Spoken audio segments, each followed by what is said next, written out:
One night when I was 5 years old, one of these big boys was hanging around at our porch light, cause, you know, moths, they just love themselves some glowing balls of heat. And then when someone opened the door, the moth saw all the other light inside and just flew straight in. More light? This place is absolutely glimmering! Its fate was sealed as soon as it crossed over the threshold. I don't know what the moth did once he was inside our house, but whatever it was, it sure tired him out. Because the next morning, my sister and I found him on the kitchen windowsill just lying there, doing absolutely nothing. He was probably thinking about the outside world and being with his moth brethren, but he'd pretty much given up trying to escape. Me and my sister just scooped him up and put him into a jar. He became our new pet. My sister decided to name him Harry. Now, Harry, but this moth wasn't Harry. Some moths are actually quite hairy, but this moth wasn't hairy at all. So that name didn't make any sense, but we were 5, so it didn't have to. Jar, which might have been a good idea if he was still a caterpillar, but I don't think moths eat leaves. Do they eat leaves? We probably should have just put in a t-shirt. We thought we were taking good care of him. My mom apparently didn't like Harry. She said, "I have a good idea. Why don't you take care of him? Garden class tomorrow."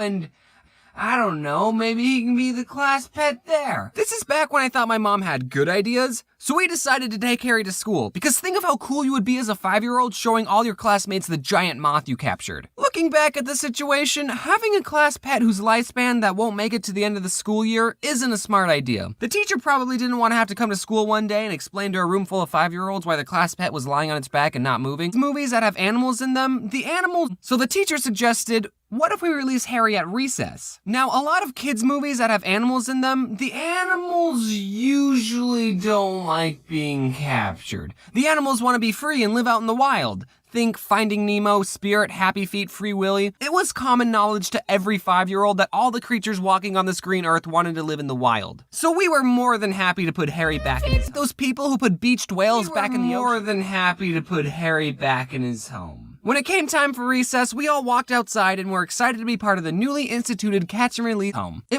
were like those people who put beached whales back in the ocean. Except in this metaphor, the whale was already in the ocean minding its own business, and then 2 dumb kindergartners put it in a plastic baggie and then moved it miles away. Harry didn't fly out, so then she had to shake Harry out of the jar. We've already established that Harry isn't that smart. Eventually, he finally understood that he was free. The whole sky was waiting above him. He flew upward, wings fluttering, ready to reclaim his moth life. Well, turns out there's a good reason giant moths only come out at night. And that's mostly because of camouflage and the fact that their predators are asleep. Harry had neither of those advantages at our playground in the middle of the day. Not 10 seconds had gone by when a bird from a nearby tree swooped down and grabbed Harry in its beak. Harry was a free moth for a good 10 seconds before his painful, inevitable death. Immediately, the entire kindergarten class began screaming. My sister ran after the bird, demanding that he released Harry. Unfortunately, birds don't listen. No! Ari, sit. Ari. Painful, inevitable death. A. No. My sister ran after the bird, demanding that he released Harry. Talk about how nature is a lot scarier than it is in the movies. Basically, the circle of life involves a lot of death. But on the bright side, we totally made that bird's day. He was just sitting in a tree, probably wishing Arizona had more worms, and then boom, free meal. I wonder what I'm going to eat. Whack. I tearfully told my mom about how Harry had met his doom. My mom said that she was trying not to cry, but I think she was lying. I don't think she was as emotionally attached to Harry as we were. Harry was only a part of our lives for a couple of hours, but years have passed and me and my sister still talk about Harry. Just randomly in conversation, one of us will ask, "Hey, do you remember Harry?" I don't remember what happened for the rest of the day during school, but I'm pretty sure we didn't get much done. When we got home, me and my sister tearfully told my mom about how Harry had met his doom. My mom said that she was trying not to cry, but I think she was lying. I don't think she was as emotionally attached to Harry as we were. Harry was only a part of our lives for a couple of hours, but years have passed and me and my sister still talk about Harry. Just randomly in conversation, one of us will ask,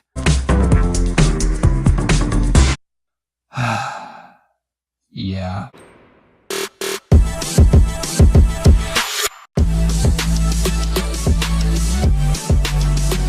I will remember you. Will you remember me?